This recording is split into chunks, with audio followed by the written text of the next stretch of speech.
Welcome back to the Hockey Show, and today we are talking all about the Stanley Cup playoff series and matchups. Oh, well, same thing. And now we've got the Kraken versus the Colorado Avalanche. So, these are two teams that are basically polar opposites of each other. I mean, not just on paper today, but even just their whole existence. The Colorado Avalanche, a team with a history that is deep with championships and superstars and icons and legends. And the Kraken, a team that is brand new to the league, who are starting out young and hopeful, and that are paving their way through history. And on paper nowadays, one team with superstars to put all the way through their lineup, and another team so deep it's crazy how dispersed and how well crafted this team is.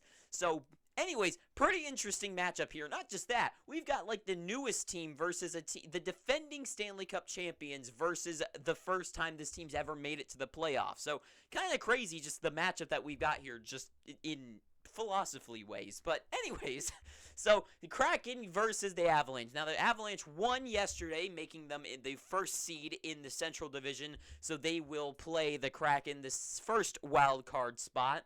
So the season series between these two teams, the Kraken actually won it 2-0-1. They only lost once, and that was in a shootout when they won the two other matchups. The Colorado Avalanche being 1-1-1 because one overtime and one in regular loss, and then they won in a shootout. So the Avalanche, interesting. Not a series you would think that would be kind of advantage Kraken.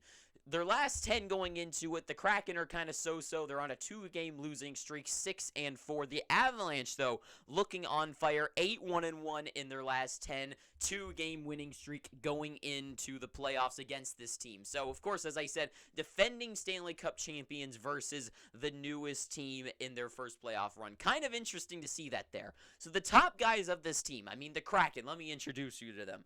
Jared McCann from the Pittsburgh Penguins, the guy they drafted for them, with 40 goals this year, most in franchise history so far, 70 points, leads the team in both categories. Vince Dunn, a defenseman, with 50 assists this year, 14 goals, 64 points. Not too shabby for Vince Dunn. Kind of a surprise, but not really. For me at least, I kind of been watching Vince Dunn for a little while. I liked him. I've seen him in person in AHL level. He looked pretty good there. And he's been killing it with the Kraken, especially since, I think, February. He's had one of the most points in the league for a defenseman. I don't know, something like that. But anyways, pretty good for Vince Dunn. And Jordan Eberle, third place on the Kraken with 20 goals, 43 assists for 63 points. Right behind him, of course, is the rookie player. My vote for the Rookie of the Year, I think a surefire shot to win it, is Matty Beniers. He's right below him. On the Avalanche, no surprise here. We know the names. Nathan MacKinnon, call him the best in the world, call him second or third, whatever you want to call him. Undoubtedly, one of the best players in the entire world. You can't argue that. 42 goals this year, 69 assists. First time ever getting past 100 points, and with 111, look at that, 1-1-1, same. Anyways, so Nathan MacKinnon, superstar, obviously. We know that. Nathan Rantanen. Mikko Rantanen, 55 goals this year. Probably the most untalked about goal scorer in the league for the past few years. No one talks about him. Everyone wants to talk about Cale Makar. Of course, next up with 17 goals, 66 points this year. Not too bad for him either. Of course, we know my vote for best defenseman in the world, not this season, that's Erik Karlsson, but in the world, skill-wise, Cale Makar, bar none. MacKinnon, top 5, at least best player in the world. Mikko Rantanen, no one talks about him. Goal scorer, superstar, hands that are, so smooth. I don't even know how I would describe it. I mean, other than silk, but that's such a lame way to call something. But Mikko Rantanen, no one talks about him. So, in net for these two teams, Philip Grubauer or Martin Jones, who's kind of injured right now, so who knows, but Philip Grubauer probably being the goaltender. Former Avalanche goaltender, and his numbers have not been good this year. Neither is Martin Jones, but at least he's kind of looked good in net, but his numbers don't back that up. But Philip Grubauer, not a good choice for in net for the Seattle Kraken. I mean, being chosen from the Colorado Avalanche with a big contract, not looking good for him. His numbers Not good at all. Not good. Just saying, not good. Georgiev, though, for the Colorado Avalanche from the Rangers. Now, he really has no playoff experience. He's only played 2 games in the playoffs, and they were in relief of probably Shesterkin in the playoffs in New York. So, not real playoff experience there. This year, though, 2.53 goals against average. Pretty good there. .919. I mean, these numbers, not the best numbers. I mean, .919 save percentage is pretty good. 2.53 goals against isn't the worst. It's above average. It's good, but it's not like the best thing ever. But what is interesting is he's tied with Linus Ullmark this season with the most wins, with 40 wins this year. So not too bad, but you can think it's not his fault for doing those. That is the Colorado team in front of him. And I think it is a similar situation to Grubauer, where Grubauer leaves to become his #1 goalie for the Kraken. Shows that he's not that great. I never believe in Grubauer. I think Georgiev would do the same thing if he moved on to let's just throw out a random team, the Stars. I don't know. Go to them, he would probably regress the same way. It's the team in front of them, not the goalie. But the Avalanche, they don't need a good goalie. They've got killer.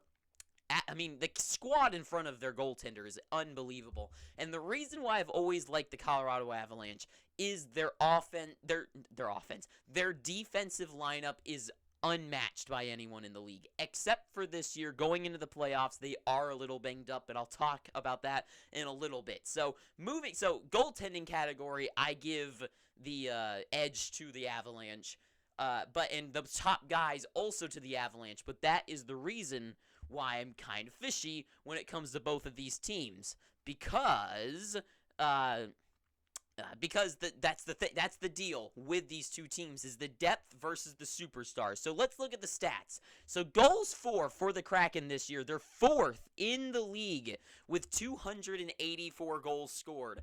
Goals for Colorado, 11th with 274. So I mean, really, it's only a difference of 10 goals, but still, there is a jump there between, the standings in the league. So it is an edge.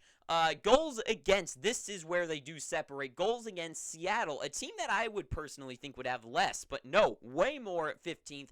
252 goals against this year. The Avalanche killing it defensively, which is really why I believe in the offense, the best defensive standard, because I mean, look at this.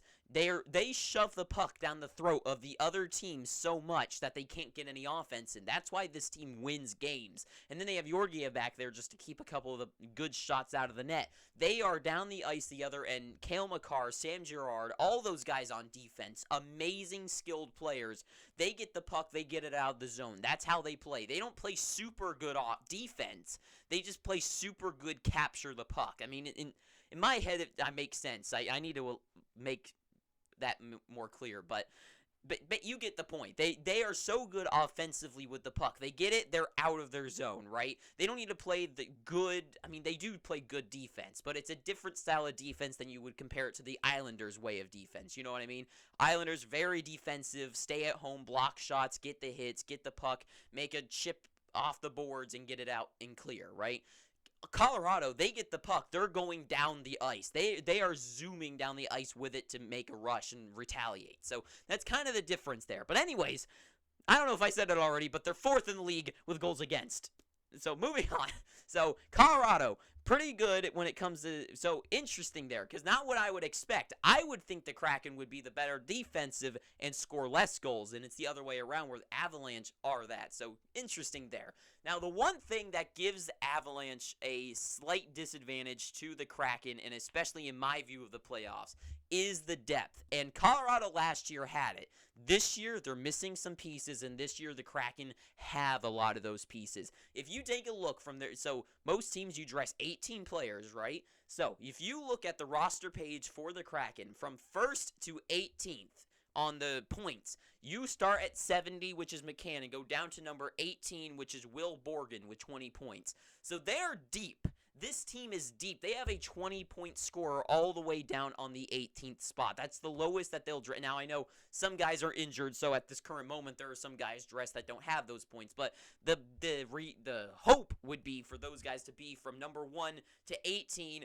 They go from 70 to 20. So this team is deep. They don't go below that. The Colorado Avalanche, number 1 111, pretty good by McKinnon, but you go down all the way to only 8 points on the roster page. Just to show you, like, that is a huge difference. 8 points, I could probably get lucky at scoring 8 points in the NHL, and I know that's probably not true, but I'm just saying, 8 points is not very good, and I know they're not relying on those guys on the fourth line or that third pairing of defense to get points, but still, but that's the thing, though, is the Kraken are doing that, and every player on the ice is producing, and that is the difference between these two teams, is that the Kraken, all 60 minutes of the game, kind of like the Bruins. The Bruins are so good because every 60 minutes of the game, they have a superstar defenseman playing.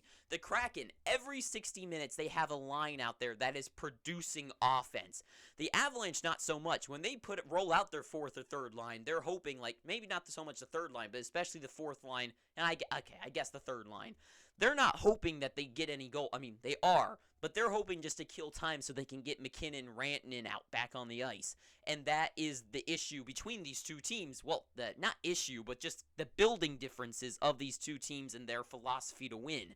So that is going to be an interesting way to see how that goes, which is my biggest question. For the Kraken to win this, does depth beat superstars? That is question number one.